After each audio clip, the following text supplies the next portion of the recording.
ओम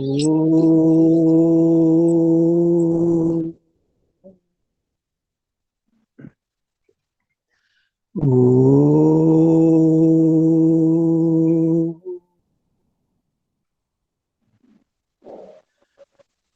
ओम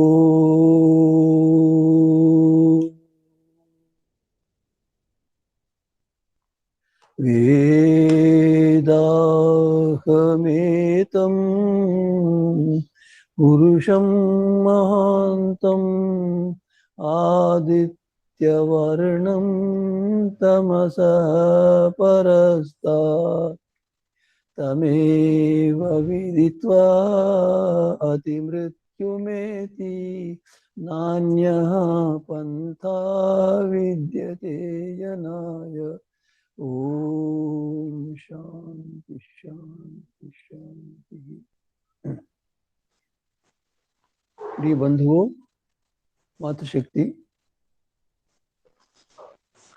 हम संस्कृत के स्वरूप को जानने के लिए प्रयत्न कर रहे हैं।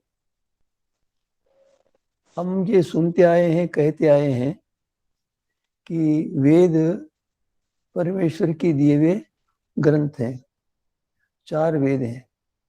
इतना ही हम जानते हैं, इससे अधिक नहीं जानते। हम इसके विषय में जानने का प्रयत्न करते हैं। यह आश्चर्य की बात है कि हम अपने महत्व को नहीं जान पाए।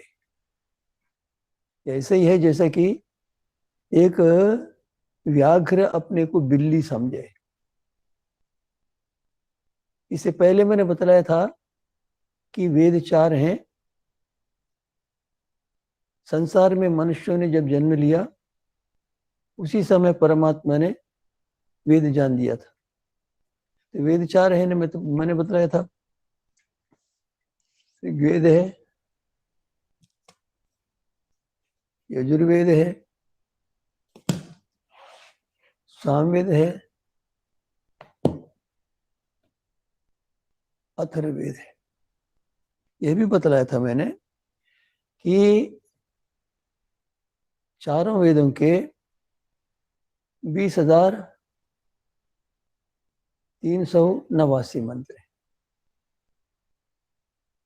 ऋग्वेद के 10,522 हैं, यजुर्वेद के 1,975 हैं, सामवेद के 1,875 हैं, अथर्ववेद के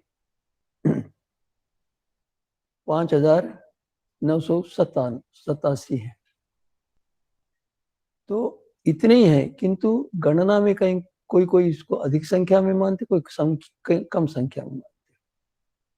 ये बतलाया था कि एक वेद मंत्र का अर्थ, ये जिसको भगवत गीता कहते हैं वो है, और उसका व्याख्यान तेलुगु में गीता मकरंद भी बतलाया था। अब इसके साथ ये भी हमें जानना पड़ेगा कि वेदों के पश्चात ऋषियों ने समाधिस्थ होकर महान ज्ञान को प्राप्त करके, वेदों के अध्ययन को जानकर, वेदों का अध्ययन करके वेदों में से अनेक प्रकार की विद्याएं निकाली। वेदों की विद्याएं, उनको शाखा कहते हैं। उनमें वेद मंत्रों को ले लेते हैं, कुछ अन्य विषयों को मिलाते हैं, शाखा बनाते हैं। इस प्रकार शाखाएं हैं। चारों वेद की शाखाएं भिन्न भिन्न है। ऋग्वेद की 20 शाखाएं हैं, यजुर्वेद की 100 शाखाएं हैं, सामवेद की 999 शाखाएं, अथर्ववेद की 8 शाखाएं। कुल मिलाकर 1127 शाखाएं होती। 4 वेदों की शाखाएं 1127 हैं, 1127। इसलिए कह रहा हूं कि इसके विषय में बदला नहीं जाता। अब इसके पश्चात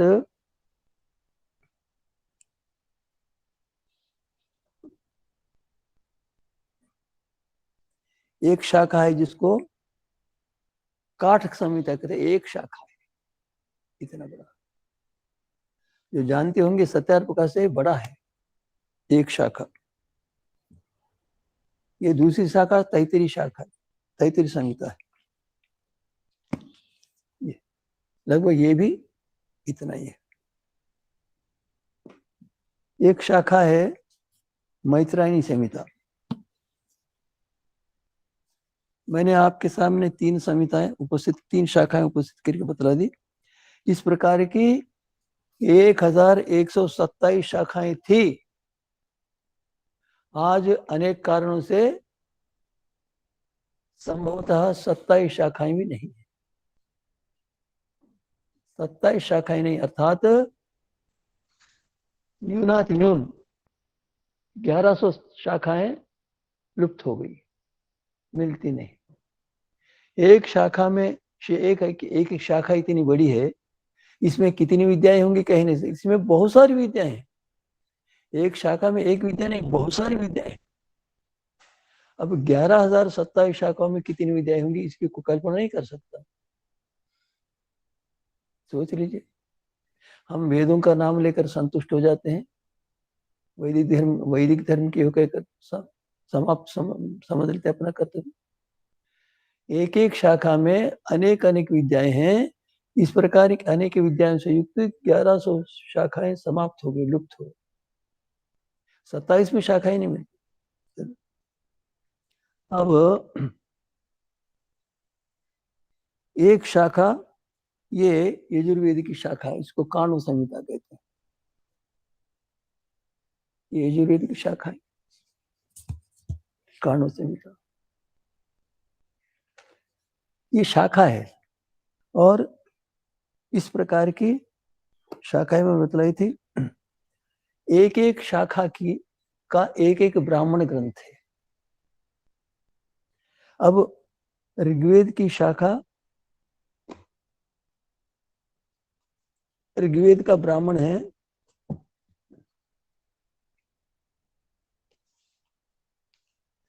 ऋग्वेद का ऐतरेय ब्राह्मण है। 4 वेदों के 4 ब्राह्मण ग्रंथ है, ऐतरेय ब्राह्मण है। इसी प्रकार शतपथ ब्राह्मण है, और साम ब्राह्मण है, अथर्व ब्राह्मण, गोमुख ब्राह्मण है। तो 4 वेदों के 4 ब्राह्मण है। अभी मैंने बताया था आपको, ऋग्वेद का ब्राह्मण ग्रंथ ऐतरेय है, और ऐतरेय की आचार्य अग्निवर जी ने भाष्य लिखा है, कई वर्षों तक साधना करके हिंदी भाष्य किया। मैं आपको बता देता हूं।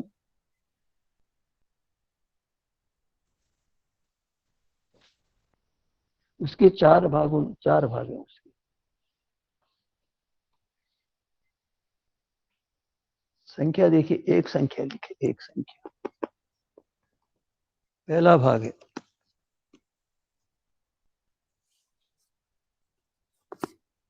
दूसरा भाग है, तीसरा भाग है, चौथा भाग है। यह किसके, ये चारों भाग किसके भाष्य हैं? इसके भाष्य, ऐतरेय ब्राह्मण के भाष्य। एक ऋग्वेद का ऐतरेय ब्राह्मण है, इसका व्याख्यान इतना बड़ा हुआ। अब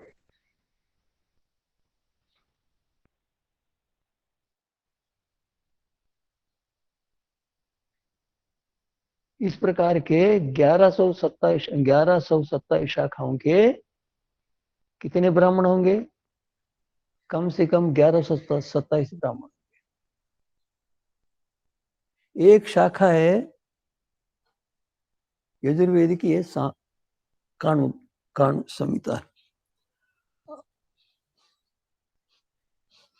इसका है ये काणु शतक, इस शाखा का ब्राह्मण ग्रंथ मूल है।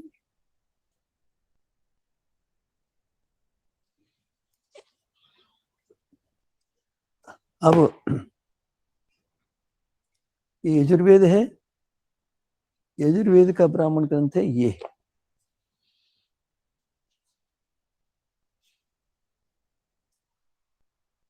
इनके व्याख्यान बहुत लंबे हैं, इनके भाष्य बहुत लंबे विस्तृत हैं। इनमें कितनी विद्याएं होंगी आज हम कह नहीं सकते। मैं एक संकेत करके बतला रहा हूं। इस महान साहित्य का 1127 शाखाएं और एक एक शाखा का एक एक ब्राह्मण ग्रंथ, एक एक ब्राह्मण ग्रंथ लगभग समाप्त है। इनमें कितनी विद्याएं होंगी और कितने प्रकार के शब्द होंगे, उन अर्थों को बतलाने के लिए कितने प्रकार के शब्द होंगे, इसकी हम सामान्य रूप से कल्पना नहीं कर सकते। हम इतने बड़े धरोहर के उत्तराधिकारी हैं। हमारे ऋषियों का बहुत बड़ा भंडार है, उस भंडार की परंपरा में हम जन्मे हैं। हमारा कर्तव्य है कि इन विद्याओं को पढ़ें, अपने जीवन को महान बनावें और दूसरों के जीवन को महान बनाने के लिए प्रयत्न करें। हम इन विद्याओं को पढ़कर संसार के लोगों को दे देंगे तो संसार के लोग प्रभावित हो जाएंगे, संसार के लोग उन्नति को प्राप्त करेंगे। हमने इन विद्याओं को पढ़ने का प्रयास नहीं किया और इन विद्याओं को पढ़कर लाभान्वित होने का तो अवकाश नहीं आया और दूसरों को बतलाना नहीं बना, जिससे दूसरे लोग भी इससे लाभान्वित होकर सुखी हो जाते, समृद्ध हो जाते। इस प्रकार संसार का भला होता। बहुत वर्षों के पश्चात जब वैदिक साहित्य का लोप हो रहा था, लोप किया जा रहा था, महाभारत युद्ध हुआ, उसके पश्चात हमारा विद्या विज्ञान एक प्रकार से शिथिल होता गया। उसके पश्चात शाखाओं का पढ़ना पढ़ाना क्रमशः कम होता गया, बहुत सारी शाखाएं समाप्त हो गई और उसके पश्चात उनके ब्राह्मण, जब शाखाएं समाप्त हो गई, उनके ब्राह्मण ग्रंथ की तो कौन कथा कहेगा। ब्राह्मण ग्रंथ भी समाप्त हो गए, लुप्त हो गए, जो है उनको पढ़ने वाले नहीं है। उसके पश्चात बहुत सारे मतमतांतर संसार में उत्पन्न हुए और भारत में मतमतांतर आ गए और एक मुसलमानों का मत आया। लगभग 1000 वर्ष तक राज्य किया उन्होंने। उसके पश्चात अंग्रेजों का राज्य आ गया, लगभग 250 वर्ष उन्होंने राज्य किया। इन मतों के कारण से हमारा वेद से संबंध कट गया। हम अपने अस्तित्व के लिए प्रयत्न करते रहे, पढ़ने पढ़ाने की परंपरा शिथिल हो गई। अंग्रेजों के समय में तो ऐसा हुआ कि अंग्रेजों ने देखा कि एक लोकोक्ति है, स्वयं नष्टा परान नाशयति।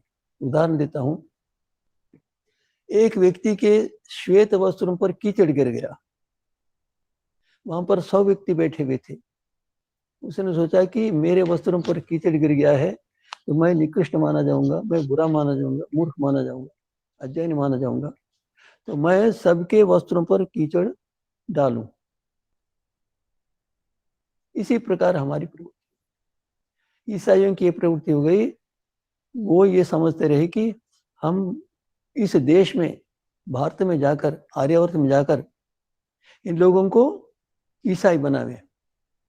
यहाँ पर ईसाई बनाने के लिए आए, व्यापार करने के लिए नहीं आए। व्यापार तो उनका एक बहाना था। व्यापार के नाम से जाएंगे तो हमको नहीं निकालेंगे। यदि हम आपके मत का आपके मत को समाप्त करने के लिए आ रहे हैं तो लोग हमको आने नहीं देंगे, रहने नहीं देंगे। इस प्रकार उन्होंने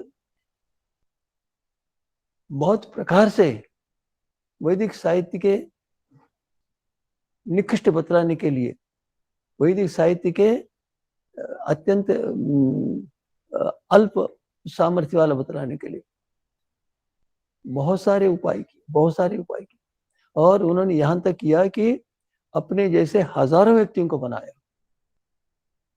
रंग रूप में हमारे जैसे हैं, किंतु उनके विचार सारे के सारे इस संस्कृति को नष्ट करने के लिए इस सभ्यता को दूर करने के लिए, समाप्त करने के लिए जो प्रयत्न किया जाता, उन प्रयत्नों से प्रभावित है। ईसाई ये मानते आए हैं, ईसाई की बात अभी नहीं बताऊंगा, ईसाई ये मानते हैं कि संसार को बनकर 6000 वर्ष हो गए। आज ईसाई संसार में 45% लगभग 3 अरब मनुष्य हैं, वो सब इसी बात को मानते हैं। और इस्लाम को नहीं मानेंगे तो उसकी गर्दन काटेंगे, ऐसे मानने वाले इस्लाम के लोग संसार में लगभग 45% हैं। और वेद को मानने वाले संभवतः 10% है कि नहीं, यही संदेहास्पद। और ये अपने संसार में है।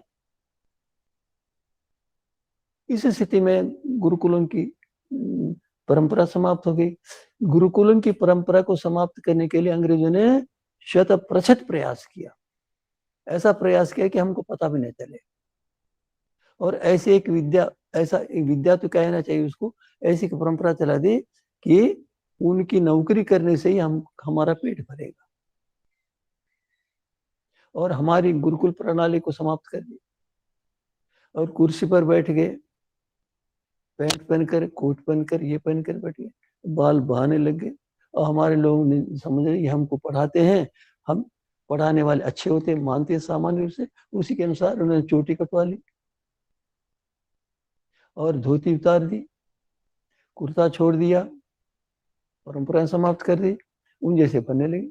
आज तो सरकार की ऐसी स्थिति है, मैं ये नहीं समझ पा रहा हूँ कि संसार की ऐसी क्यों स्थिति है। हमारी संस्कार क्या, हमारी सरकार क्या, हमारा शासन क्या, हमारी संस्कृति को, सभ्यता को जानता है? नहीं जानता।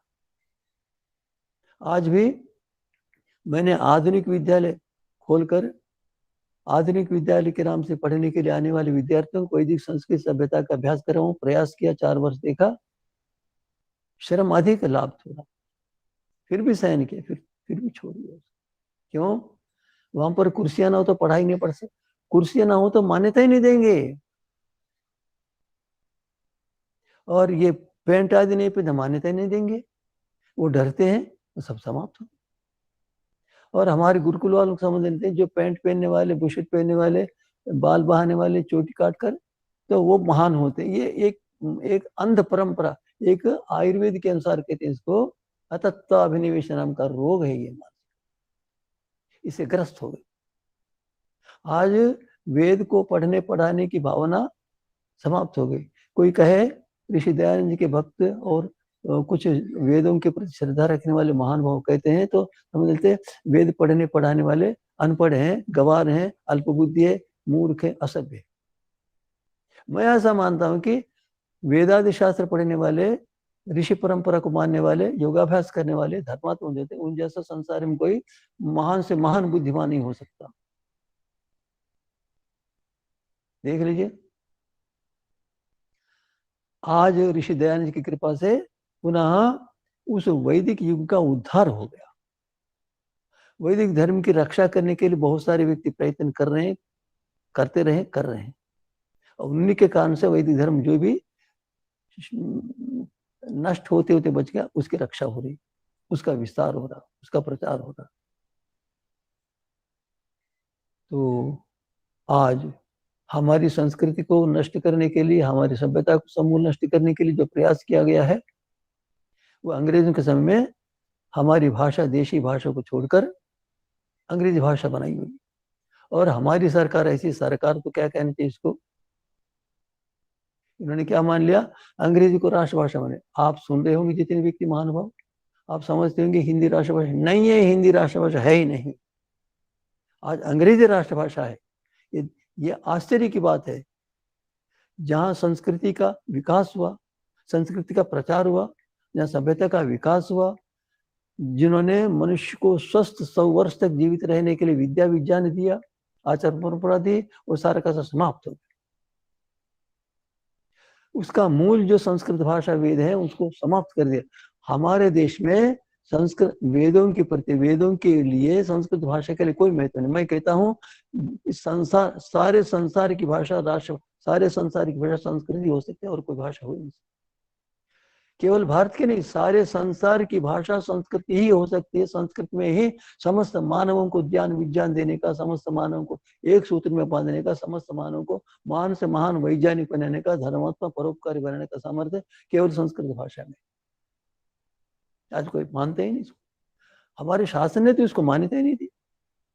मैं ये मानता हूं, मैं कहना चाहता हूं, और मैं ये श्रोता महान सुनने के लिए प्रयास करें, प्रयत्न करें, हम सब मिलकर इस देश की भाषा को संस्कृत भाषा बनाने का प्रयत्न करें, तो हमारी आशाएं कुछ कुछ सफल होने की संभावना है, नहीं तो नहीं हो सकता। आज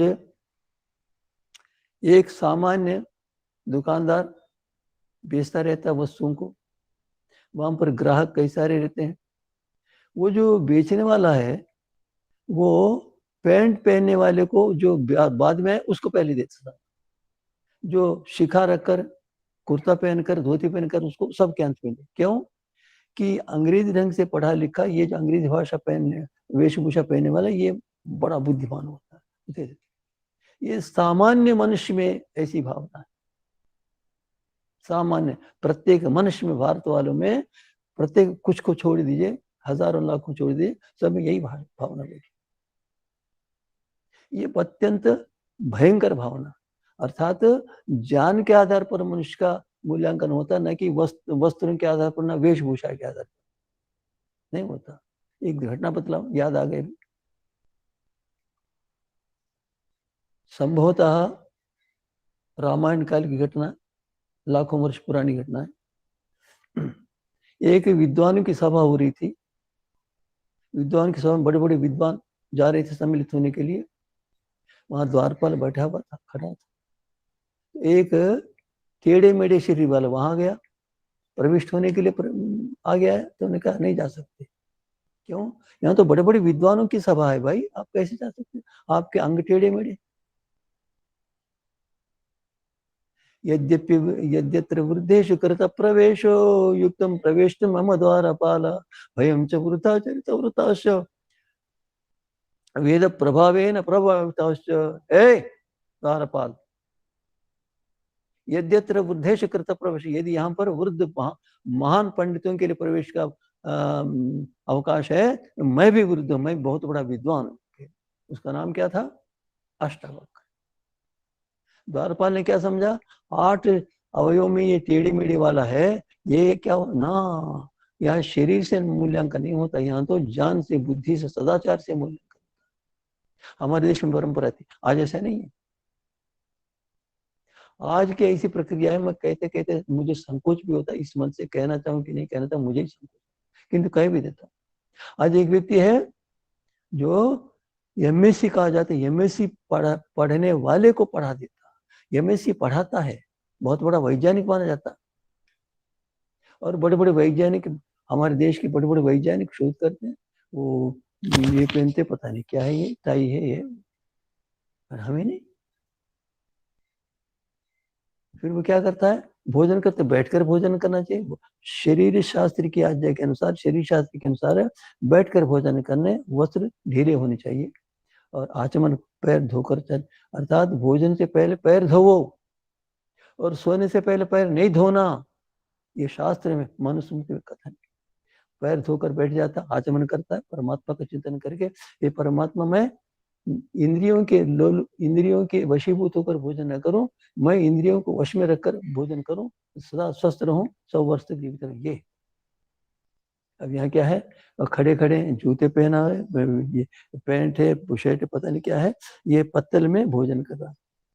उसको ये चिंता नहीं है कि मैं मनुष्य हूँ, मुझे स्वास्थ्य की रक्षा करने के लिए भोजन करना है, भोजन स्वास्थ्य की रक्षा के लिए। वो इधर वो पता क्या टक्कर गिर जाते, पैंट पर नहीं गिर जाए, ये उसकी चिंता है। वो मनुष्य का वैज्ञानिक नितांत विद्या से रहित है, विद्या विज्ञान से शून्य है। वो सरकार की जैसे शायद एक मास में 2-2 लाख रुपए प्राप्त करता होगा ना। मैंने ऐसे सुना है कि एक व्यक्ति आता है, दिल्ली से भाग्यनगर आता है, वो पढ़ाने के लिए, वो विमान पर आता है, 1 घंटे में 1 घंटा पढ़ाता है। क्या लेता है? 1 घंटे में 1 करोड़ रुपए। क्या ये विद्या है? क्या विद्या है? हमारे गुरु लोग तो गुरुकुलों में विद्यार्थी को पढ़ाते थे। विद्यार्थी भिक्षा मांगने के लिए जाते थे, भिक्षा लाकर सामने रखते थे, थोड़ी सी भिक्षा अपने पास रख लेते थे। ये था विद्या। विद्यार्थियों का अपना संतान मानते थे। कहाँ है विद्या की परंपरा? कहाँ गई वो परंपरा? अंग्रेजी शासन के कारण से समूल नष्ट होने जा रही संस्कृति सभ्यता समूल नष्ट। और हमारा कर्तव्य कि हम उसकी रक्षा करें और मानव समाज का उद्धार करें। मानवों को 100 साल तक स्वस्थ रहने के लिए, बलवान बने रहने के लिए, निरोग बने रहने के लिए, योगी बनने के लिए और अत्यंत संयमी होने के लिए, मनुष्यों को अनेक प्रकार से आदर्श बनने के लिए, अपने जीवन को बनाने के लिए हम विद्या विज्ञान का प्रचार करते हैं। धन कमाना हमारा काम नहीं। हमारे प्राचीन काल में क्या हुआ? गृहस्थ, वानप्रस्थ, सन्यासी होते थे। ब्रह्मचारी, गृहस्थ, वनस्थ, सन्यासी सारे के सारे गुरुकुल में जाकर पढ़ते थे। कन्याएं कन्या गुरुकुल में, पुरुष गुरुकुल में। और फिर वो 25 वर्ष तक ब्रह्मचारी था। अधिक भी रहते थे, कोई कोई संपूर्ण जीवन में ब्रह्मचारी रहता था। इसके बाद गृहस्थ शासन पर, गृहस्थ शासन में नहीं, गृहस्थ शासन केवल 25 वर्ष रहते थे। गृहस्थ शासन में खाने पीने के लिए नहीं, गृहस्थ शासन में मोक्ष को प्राप्त करने के लिए, योग्यता संपादित करने के लिए पंचमहायज्ञ करते थे, 16 संस्कार करते थे और उत्कृष्ट संतान का निर्माण कर, जिससे कि उनके अनुसार, उनके आदर्श के अनुसार संतान भी हो और संसार का उपकार करने वाली संतान, ऐसा मान के गृहस्थ शासन में 25 वर्ष या 90 वर्ष में भी बूढ़ा घर से नहीं। और फिर उसके पश्चात 50 वर्ष के पश्चात सारी की सारी संपत्ति पुत्र को सौंपकर वनस्थ हो जाते थे, वन में साधना करते थे। और गुरुकुल में ब्रह्मचारी को पढ़ाते थे, ब्रह्मचारी को पढ़ाती थी माताएं। इस प्रकार वहां धन का नाम ही नहीं है। राजा महाराजा होते थे, राजा महाराजा वानप्रस्थ होते थे। फिर वानप्रस्थ में आत्मा परमात्मा का ज्ञान प्राप्त करके इतनी साधना पूर्ण होने पर फिर वो संन्यास लेकर सारे संसार के भले के लिए। ये कहाँ धन के पीछे लट्टू, धन के लिए जीवन लगाने वाले, विषय भोग के लिए जीवन लगाने वाले, इनकी क्या सभ्यता है, इनका क्या आदर्श है? क्या कुछ भी नहीं। दुखी है सारे के सारे। करोड़ों अरबपति, आपको पता चला ना, ये 1000 का कागज 2000, 5000, 500 का 1000, तो नरेंद्र मोदी ने एकदम समाप्त कर दिया। लाखों लोगों ने पानी में बहा दिया। क्या अवैध था, कानून के विरुद्ध था, कानून के विरुद्ध। कहने का अभिप्राय कि आज मनुष्य धन के लिए जीवन व्यतीत कर रहा है, मनुष्य इंद्रिय भोग के लिए व्यतीत कर रहा है, धन मान दो नहीं मान। इस प्रकार मनुष्य को सुख नहीं मिल सकता। हमारे प्राचीन लोगों ने क्या किया? जंगलों में रहकर वानप्रस्थ बनकर अथवा सन्यासी बनकर विद्या विज्ञान देते। विद्या का कोई पैसा लेते ही नहीं था। यहाँ तो पैसे के बिना विद्यार्थी नहीं, एक एक विद्यार्थी को पहले 10,000 रुपये शुल्क देना पड़ता है। और साल भर में कोई 1,500 मांगता है, कोई 2,000 मांगता है, पता नहीं क्या क्या मांगते हैं। ये तो पैसे से बिक रही है, ये तो विद्या नहीं अविद्या है। तो हम इसे सत्य सनातन धर्म को जानना चाहें तो सबसे पहले जीवन लगाकर, योगाभ्यास करके, सदाचारी सचरित होकर संस्कृत भाषा को आधार बनाकर चलें और कम से कम संस्कृत की भाषा के पुस्तकों को पढ़ें, ना तो कम से कम संस्कृत भाषा के पुस्तकों को अनेक भाषा में अनुवाद हो गया, उनको पढ़ते। आज एक परंपरा चल पड़ी, ऐसी परंपरा चल पड़ी, कह नहीं सकते। इसको कहते हैं MBBS, MD, पता नहीं क्या क्या, बहुत प्रकार के। मैं संसार के आधुनिक चिकित्सकों के सामने चुनौती देता हूं, मैं मेरे प्रश्न करता हूं, मैं एक प्रकार से आक्षेप कर रहा हूं। भाई आप मुझे बतलाओ कि रोगों का कारण क्या है? नहीं बतला सकते। जहां तक मैंने देखा है MBBS वालों को, MD वालों को, MSc वालों को एक भी व्यक्ति नहीं जानता। आधुनिक चिकित्सा प्रणाली में रोगों के कारणों को जानने का कोई नाम ही नहीं है। यह चिकित्सा प्रणाली लाखों लाखों करोड़ों रुपए व्यय कर रहे हैं और शरीर बिकता जा रहा, शरीर व्यर्थ जाता। क्या हो गया ये? इसका परिणाम ये है, इसका कारण ये है, आयुर्वेद को उन्होंने छोड़ दिया, इसका दुख भोग रहे, भयंकर रूप से दुख। ऐसे ऐसे रोग आ रहे हैं, रोग आ नहीं, रोगों को ला रहे हैं अपने आप, जिससे कि जिसका कोई समाधान नहीं। 5-7 दिन में रक्त कण कम हो गए, जाओ 5-7 दिन में 2-4 लाख 5-7 सबको दुख है कि हम धन अत्यधिक व्यय करना पड़ता है। आज की चिकित्सा महंगी होगी, अत्यंत मूल्यवान हो गया, चिकित्सा मूल्यवान। क्या करें, आयुर्वेद को छोड़ दिया, इसका परिणाम क्या, दुख भोग रहे हैं नाना प्रकार के। और मैं कहता हूं आयुर्वेद को पढ़ने वाला इतना जान रखता है, यदि मन पर संयम करे तो वो ये कह सकता है कि मुझे ज्वर नहीं आ सकता, मैं 100 साल तक स्वस्थ रह सकता हूं, मुझे रोग के बिना रह सकता हूं, मैं ऐसा कह सकता है। मैं ऐसा मानता हूं। चिकित्सा करने वाले कौन है, कहाँ है, ये चिकित्सा है ही है, ये तो पाश्चात्य चिकित्सा है, ये संस्कृत आयुर्वेद की चिकित्सा है ही नहीं। आयुर्वेद संस्कृत में महान ऋषियों ने वो किया। ये कहते हैं बहुत बड़ा क्या, कुछ भी ना किया। कहते हैं हम शस्त्र कर्म करते, शस्त्र कर्म यहीं से गई, शस्त्र कर्म चिकित्सा यहां से गई है। इसको क्या कहते हैं, रिनोप्लास्टी।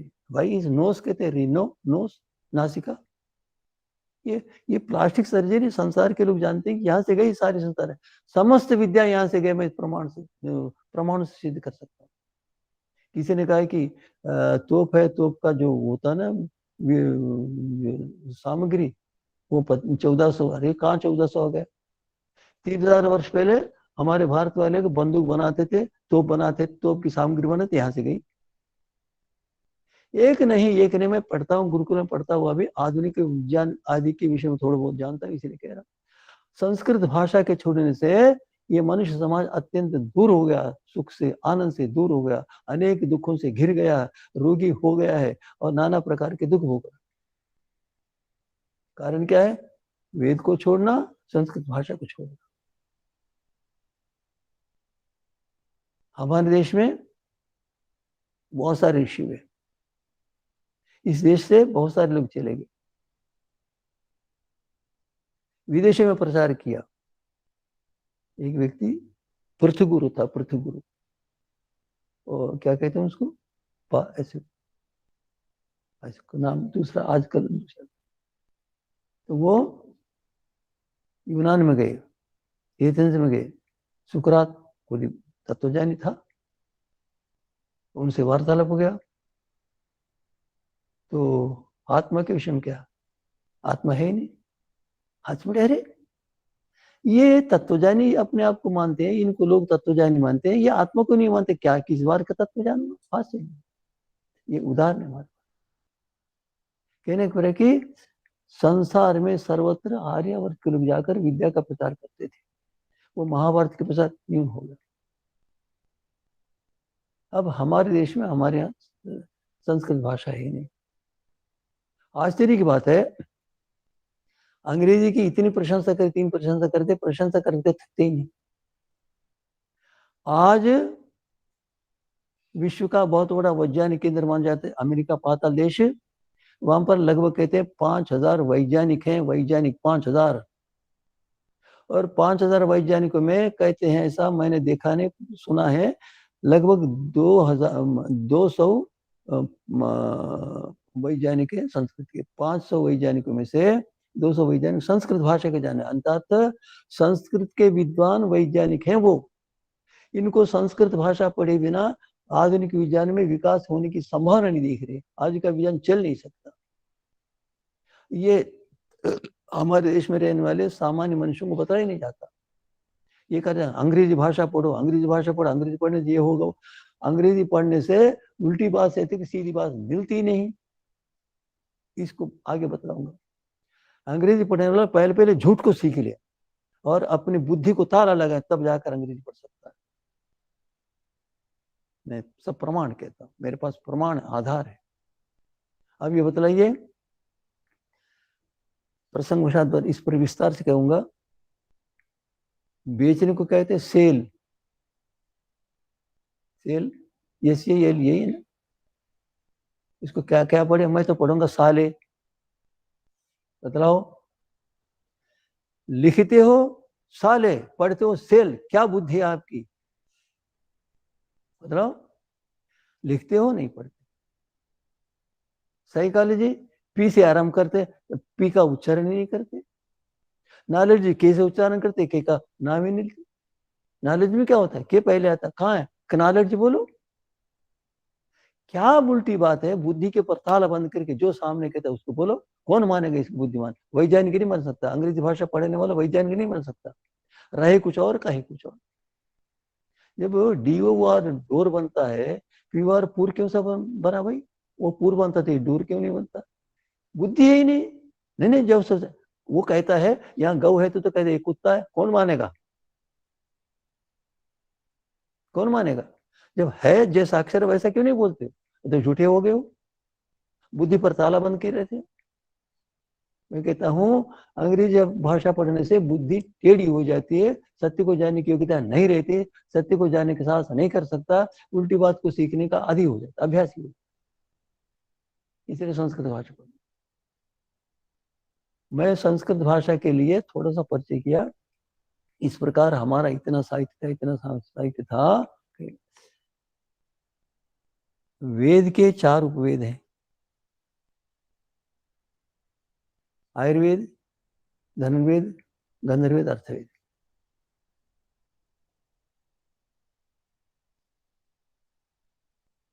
आयुर्वेद शरीर विज्ञान है।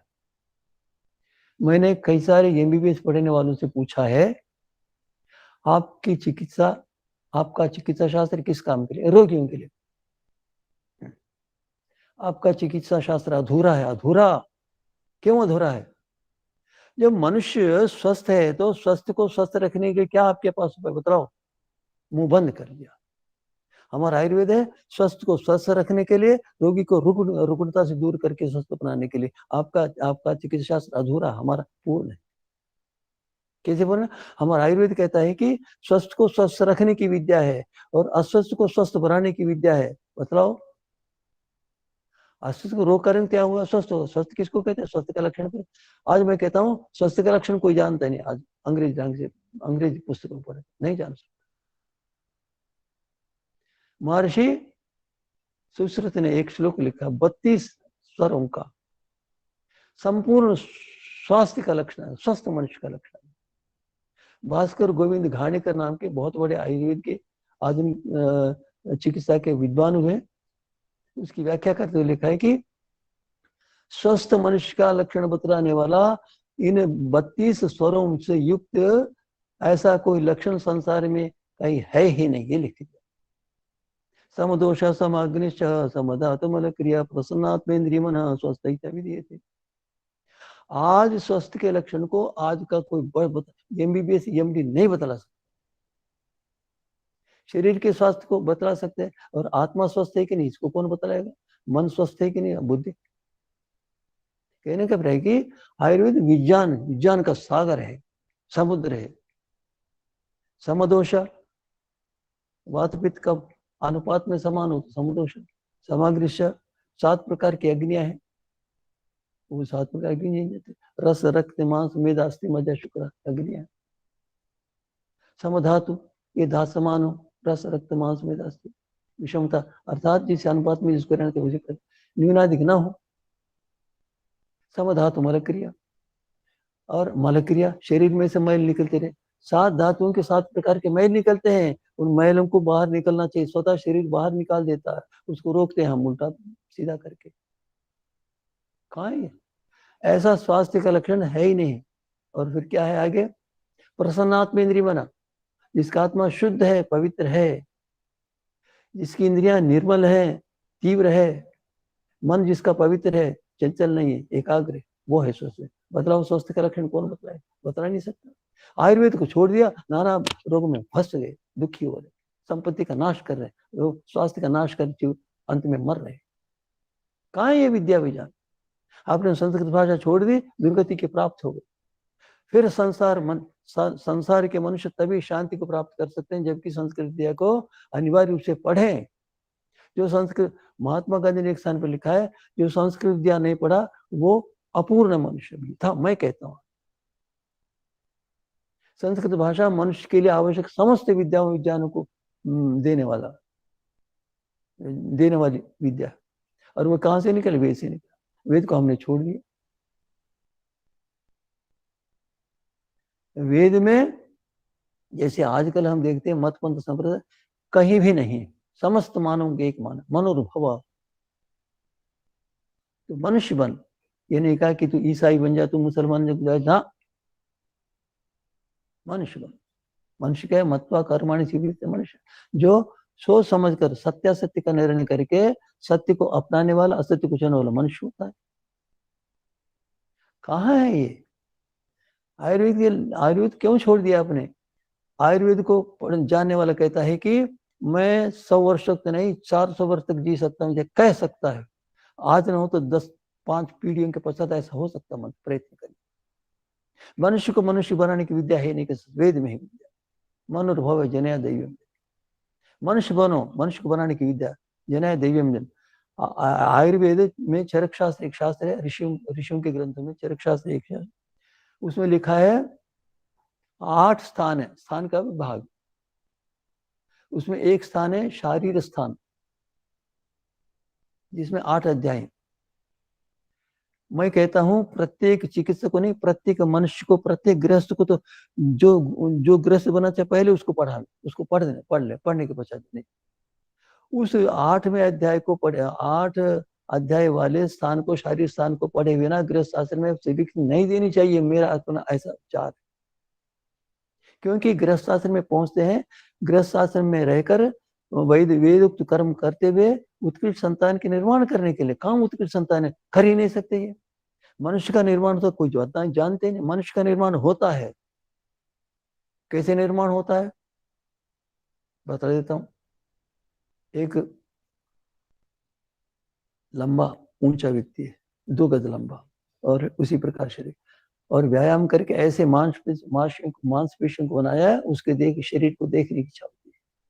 बहुत सुंदर है मांसपेशी, कैसे बनाया। ऐसे ही भीतर रहने वाले आत्मा को शुद्ध करता है, आत्मा के ऊपर मिलना ज्ञान आ गया, उसको दूर कर, उस समय मनुष्य बन जाता। कैसे? वो विद्या है उसमें, उत्कृष्ट मनुष्य को बनाने की विद्या है। ये शरीर कैसा है? अन्न से बनता है, और फिर शरीर को अन्न से बनाओ, और इस प्रकार बनो, निरोग हो जाए शरीर। हमने संस्कृत भाषा छोड़ दी, वेद को, वेदांगों को, उपांगों को छोड़ दिया, उपवेदों को छोड़ दिया, हम दुखों के भंडार बन गए। तो ये सारा का सारा संस्कृत में। आयुर्वेद की बात बता रहा था, बतलाते मैंने कहा थी कि चरक शास्त्र में शारीर स्थान में, और सुश्रुत में भी शारीर स्थान में इस प्रकार की विद्या है। उत्कृष्ट मनुष्य बनाने की विद्या। आप यदि उत्कृष्ट विद्या बनाना चाहें, उत्कृष्ट संतान देखना चाहे, बनाना चाहें, तो आपको आयुर्वेद पढ़ना ही पड़ेगा, उसके बिना कोई दूसरा मार्ग है ही। अब आयुर्वेद छोड़ दिया आपने, आधुनिक चिकित्सा के पीछे पड़े। आधुनिक चिकित्सा से चिकित्सा नहीं होती, एक रोग को दबा देते हैं, उससे 2 रोग उत्पन्न हो जाते हैं, मैं जानता हूं। और वहां रोग की चिकित्सा नहीं होती, लक्षणों की चिकित्सा होती है। शरीर फूल गया, क्यों फूल गया? चिकित्सा करो। दर्द होता, क्यों दर्द होता? दर्द को दूर करो। दर्द क्यों होता है? ये विचार नहीं। सिर में दर्द, दर्द क्यों होता है? ये नहीं विचार। वमन होता, क्यों होता? ये विचार नहीं है। दस्त लग जाते, क्यों? यहाँ कारण का प्रसंग ही नहीं है, यहाँ तो जो लक्षण बता रहा है उसको दूर करने के लिए बस। ये चिकित्सा नहीं है। आयुर्वेद पढ़े बिना कोई व्यक्ति स्वस्थ रहने की आशा नहीं कर सकता। स्वस्थ मनुष्य का लक्षण भी नहीं जानता। आयुर्वेद को छोड़ दिया और मनुष्यों को रोगों में धकेल दिया, रोगों के भंडार में धकेल दिया, एक के पश्चात एक, रात दिन रोग, रात दिन रोगी रोग। क्या रोग होते हैं? जीवा को वश में नहीं रखा, इंद्रियों को वश में नहीं रखा, बुरी दृष्टि देखते हैं, बुरी बात सुनते हैं, बुरे चित्र देखते हैं, बुरा भोजन करते हैं, जो भोजन है उसको उल्टा सीधा करके बोलते हैं। रोगी रोगी होंगे, रोग के बिना बच नहीं सकते। कोई व्यक्ति कुछ भी करो ना करो, चरक शास्त्र, सुश्रुत शास्त्र को पढ़ना ही पड़ेगा, कोई व्यक्ति सज्जन बनना चाहे तो। और शास्त्र नहीं, किंतु इनको पढ़ना। ये शरीर के विषय में कह रहा हूँ, शरीर के शास्त्र को पढ़ने वाले को इतना अनिवार्य जानना पड़ेगा। कहाँ है ये शरीर शास्त्र? है ही नहीं। रोग होता है तो क्यों रोग होता है? नहीं, रोग की गोली ले लो, चाय पी लो, अरे ये नहीं है भाई। रोग हुए क्यों, कहां से हो गए, किस प्रकार का कारण है, क्या, इसका अन्वेषण करो। आपको बिना औषधि लिए। मैं कहता हूं संसार में, मैं नहीं कहता, ऋषियों ने कहा है, संसार में भोजन से उत्कृष्ट औषधि है ही नहीं। एक उदाहरण दिया, कैसे दिया? मान लीजिए एक व्यक्ति है, रोगी है, वो भोजन भी करता है, औषधि भी ले लेता है। महर्षियों ने कहा है कि बतलाओ, इन दोनों में से एक को लेना पड़े, किसको लेगा वो? भोजन छोड़कर जीवित नहीं रह सकता, किंतु औषधि छोड़कर जीवित रह सकता। इससे क्या सिद्ध हुआ कि भोजन सबसे उत्कृष्ट भोजन। मैं ये पूछा करता था, कहीं चिकित्सक के पास गए तो क्या खाना चाहिए? सब खाओ। सब खाने तो रोग तो हो गया, सब खाने से रोग दूर कैसे होगा? पहले क्या था, जिस जिस अन्न भाग के खाने से रोग हो गया उसको कहते इसको मत खाना, इसको मत खाना, इसको मत खाना, छोड़ देते थे। अब तो वो सारा समाप्त हो। अरे कुछ भी खाओ, वहां कुछ नहीं, जो लक्षण दिखा उसको दूर कर देंगे, समझ लेंगे कि रोग दूर हो ना। रोग दूर होने के लिए रोग के कारण को दूर करो, रोग के कारण से होने लक्षणों को नहीं। चिकित्सा ही, कोई भी व्यक्ति आस्तिक बने बिना, ईश्वर की उपासना के बिना, सदाचारी बने हुए स्वस्थ हो ही नहीं सकता। इनको छोड़ दिया। मैं देखता हूँ, मैंने बात देखा है कि एक दंपति, पति पत्नी ने कामारेड्डी में, सायंकाल की बात है, वो वहां तो 4 पहियों की गाड़ी रखकर वो बेच रहा था खाने के सामान। संभवतः बहुत धनवान होंगे, अर्थात पति पत्नी जो है ना, संभवतः पति 50-60 रुपया, 60-70 रुपया, पत्नी 20-30 हजार रुपये मनाती है, लगभग 1 लाख रुपया मासिक कमाते हैं। वो सोचते हैं कि हम अपने घर पर भोजन क्यों बनाए, हम क्या निर्धन थोड़ी है, हाँ चूल्हा बनावे, चूल्हा हाथ हाथ जलाते रहे ना, हम तो बुद्धिमान है, बना बनाया खाएंगे। उनको ये पता नहीं वो जो बेचने वाला कितनी मक्खियां बैठी हुई, किस व्यक्ति ने बनाया, कैसे बनाया, कुछ भी नहीं।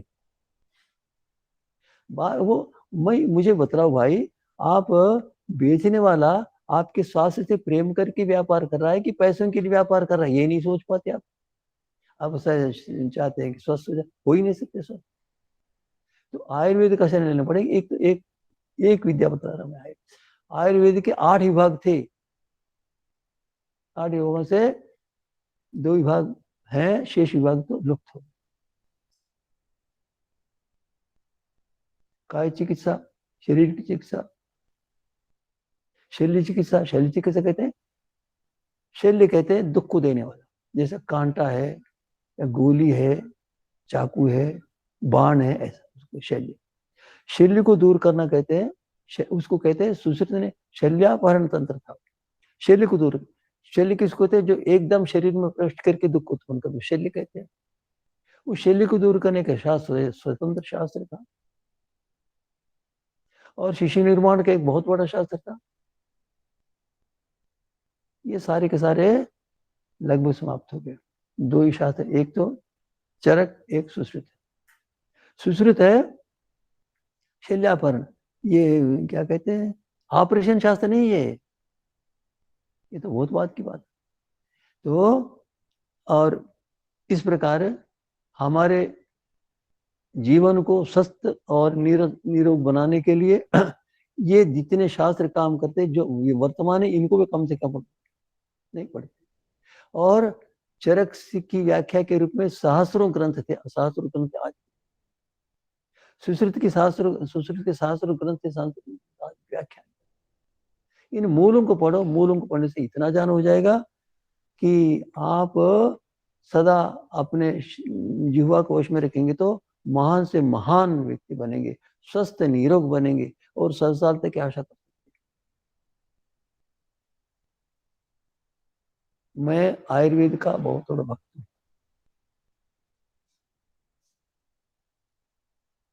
मैं एक श्लोक पढ़ता हूँ, बहुत महत्वपूर्ण, चरक का है। न रागात नाप्य विज्ञानात आहार मुपयुगे समीक्षा हितमचनिया देहो ही आहार संभव। ऐसा श्लोक है, ऐसा श्लोक है, इतना रहस्य भरा हुआ है, इसका प्रतिदिन वो मनन करे, चिंतन, प्रतिदिन इसका मनन चिंतन करे, वो स्वस्थ रहने का समर्थ बन, स्वस्थ रहने में समर्थ बन। ना रागात, भोजन को राग से रुचि के लिए मत खाया करो। कौन है ऐसा व्यक्ति जो रुचि को परे करके खाता हो? स्वस्थ नहीं कर सकता, स्वस्थ रह नहीं सकता। ना रागात, राग से मत करो ये बहुत अच्छा भोजन है, ये मीठा भोजन है, ये खट्टा भोजन है, महत्व भोजन है, रुचिकर भोजन। अरे आप रुचि के लिए खाते हो, शरीर को स्वस्थ रखने के लिए खाते हो भाई, विचार करता। ना रागात, राग से रहित हो जाओ। जैसे आप औषधि खाते हैं वैसे खाओ। इसको महाऔषध कहा है। ये भोजन महाऔषध है, औषधियों से भी विशिष्ट है। इसको शरीर की रक्षा के लिए, शरीर को बलवान बनाने के लिए, शरीर को दीर्घायु बनाने के लिए भोजन है। ऐसा ऐसा ऐसा भोजन बनाओ, ऐसा ही विचार करके भोजन करो, राग से नहीं। आपकी इच्छा नहीं फिर भी स्वास्थ्य के, शरीर के स्वास्थ्य के अनुकूल है तो खाओ, खाना पड़ेगा। क्या कड़वी तो वैसे स्वामी जी कड़वी प्रश्न ना पे भी जाना। जब तक शरीर के, जब तक आहार के स्वरूप को, स्वभाव को, धर्म को, सामर्थ्य को नहीं जानते, क्या क्या गुण है क्या क्या है वो नहीं जानते, भोजन नहीं करना चाहिए। ना रागात, राग युक्त होकर भोजन मत करो, राग रहित होकर करो। अगर ना विज्ञान कहते भोजन के पदार्थों के विषय में कोई भी ज्ञान हो तो आपको भोजन करने का अधिकार। यथावत ज्ञान आप जो भोजन कर रहे हैं आपके शरीर के लिए पूर्ण लाभकारी है कि नहीं, और किस अनुपात में लेने पर लाभकारी है, और किस समय लेने पर लाभकारी है, ये सारा का सारा जानो। समीक्षा देकर, परीक्षण करके, जैसा कोई चिकित्सक परीक्षण करता है ना, वैज्ञानिक विज्ञानशाला प्रयोग पर परीक्षण करता है, इसी प्रकार समीक्षा हित और हितकारी उसी को ले, हितकारी ने तो परे फेंक दो। क्यों? देहो यार समय, ये देह आहार से उत्पन्न होता है, इस शरीर के विषय में कुछ नहीं। कोई भी व्यक्ति आज शरीर का, शरीर को इतना महत्व देता हो बहुत कम है। आधुनिक एक व्यक्ति को मैंने देखा है, दो स्थानों पर देखा है। एक व्यक्ति समष्टि आंध्र प्रदेश का में एक किसी विज्ञान विभाग में अध्यक्ष थे, संपूर्ण प्रांत के। वो आसन आदि करने वाले थे, व्यायाम करने, वैदिक धर्म को मानने वाले थे। मैं गया एक बार, क्या कर रहे हैं वो, भोजन करने का समय था। एक इतना लिफाफे में, प्लास्टिक लिफाफे मंगवा लिया, मेरे घर बैठे बैठे सारा खा लिया, मुझे ये भोजन करे क्या करेगी, भोजन करने की पद्धति का पता ही नहीं। अरे पेट भरना नहीं, भोजन शरीर को स्वस्थ रखना है, निरोग रखना है, ईश्वर की प्राप्ति के लिए अनुकूल बनाकर रखना है, यह आपका कर्तव्य है। नहीं तो ईश्वर की आज्ञा का उल्लंघन होता है। आधुनिक डॉक्टर तो ऐसे समझते हैं ये धोती पहनने वाले, कुर्ता पहनने वाले, वेद को पढ़ने वाले, संस्कृत भाषा पढ़ने वाले ये अज्ञानी होते, मूर्ख होते। मैं कहता हूँ ऐसे अज्ञानी है नहीं, बहुत बुद्धिमान होते, बहुत तार्किक होते हैं, बहुत तीव्र बुद्धि होती है, परोपकारी होते हैं, सत्य प्रेमी होते हैं। मैंने देखा एक कोई परीक्षा दे रहा था, युवक था, लेटा हुआ ऐसा, पुस्तक पढ़ता जा रहा, खाता जा रहा। वो समझ रहा है कि मैं बैठकर भोजन करूंगा समय नष्ट हो जाएगा, वो समय का पालन करना, रोगी हो जाएगा, मर जाएगा। अर्थात हमारे विद्यालयों में कहीं भी स्वास्थ्य के विषय का प्रवेश ही नहीं है। और मैं कहता हूँ सारे के सारे विद्यालय में स्वास्थ्य विषय को सबसे पहले पढ़ा भाई। स्वस्थ चीज रहेगा तो पढ़ेगा, स्वस्थ रहेगा, शरीर को स्वस्थ बनाएगा रहेगा, रोगी बनाएगा मर जाएगा, तो क्या पढ़ेगा, क्या लिखकर। शरीर है तो जीवन है, शरीर है तो जीवन नहीं, इसलिए स्वास्थ्य विद्या पढ़ो। और उनको भोजन करने की पद्धति, किस प्रकार का भोजन करना, किस प्रकार करनी चाहिए, स्वस्थ किस प्रकार रहता है, स्वास्थ्य किस प्रकार रहता है, भोजन का सारे के सारे विषय को जान करो। आज मनुष्य को बैठकर भोजन करने की पद्धति कहीं, स्नान करने की पद्धति कहीं। स्नान क्या करते हैं, ये क्या क्या स्नान करते हैं, वो स्नान जो है ना स्वस्थ रहने के लिए करते, रोगी होने के लिए। मैं तो कहता हूँ रोगी होने के लिए स्नान करते, निश्चित कह रहा हूं मैं, ये व्यास आश्रम है। आज के आधुनिक पढ़े लिखे लोग जो स्नान करते हैं, कुछ वैदिक धर्म को जानने वाले आधुनिक पढ़े उनको छोड़ दीजिए, जो केवल वैदिक धर्म को ना जानने वाले आधुनिक ढंग से पढ़ने वाले जो स्नान करते हैं, रोगी होने के लिए स्नान करते हैं। क्यों? वो लगाते, क्या लगाते हैं, साबुन। साबुन से क्यों लगाते हैं? मैल होता। मैल कैसे हुआ? मैल को दूर करो, मैं भी मानता हूं मैल होता, ऐसे स्नान करो, शुद्ध पानी से ना, शुद्ध पानी से। वृद्धावस्था में तो उष्ण जल से करो, वैसे तो सामान्य जल से स्नान करो। क्या होगा उससे? ऐसे शरीर को मल लिया, फिर वो पसीना आ गया, सारा का सारा निकल। और आप साबुन से स्नान करेंगे, रोगी इसलिए बनेंगे साबुन स्नान करने से, अर्थात साबुन से स्नान करने वाला रोगी बनने के लिए स्नान कर रहा है। कैसे कर रहा है? साबुन लगाता है। साबुन बेचने वाले ने ऐसा कर दी, साबुन कोने से ऐसा होता है, कुछ ना होता, बिगड़ जाता शरीर, स्वस्थ बिगड़ जाता। क्या होता है? वो कास्टिक सोडा, पता नहीं क्या होता है, इसको ऐसे डाले चद्दर में तो चद्दर को जला करने के लिए, इतना तीव्र होता है। उसको तेल को पानी को मिलाते साबुन बनाते। मैंने बना कर देखा, वो कास्टिक सोडा ये शरीर के ऊपर 6 या 7 चर्म होते हैं, पहले चर्म को जला देता, उसके पश्चात राख जो होता है सफेद, फिर लोग घुसते लगा। ये कास्टिक सोडा, कास्टिक जो भाग होता है ना, वो रोम कूपों के द्वारा शरीर में पहुंच जाता है, रक्त को बिगाड़ देता है, रोगों को उत्पन्न करता है। वो साबुन लगा दे, रोगी हो गए, ना लगा तो रोगी नहीं होंगे। ओम शांति। आज प्रश्नों के समाधान के लिए अवकाश नहीं मिल रहा है, कल मैं आपको अवकाश दे दूंगा। आप आज के पाठ में जो संदेह हो, जो कल के होंगे संदेह, उन सबको इकट्ठा करके आप शंकाओं को उपस्थित करिए, मैं शंकाओं के समाधान करने के प्रयास करूंगा। समाप्त करें, 1-2 पल हो रहे। ठीक है, ठीक है।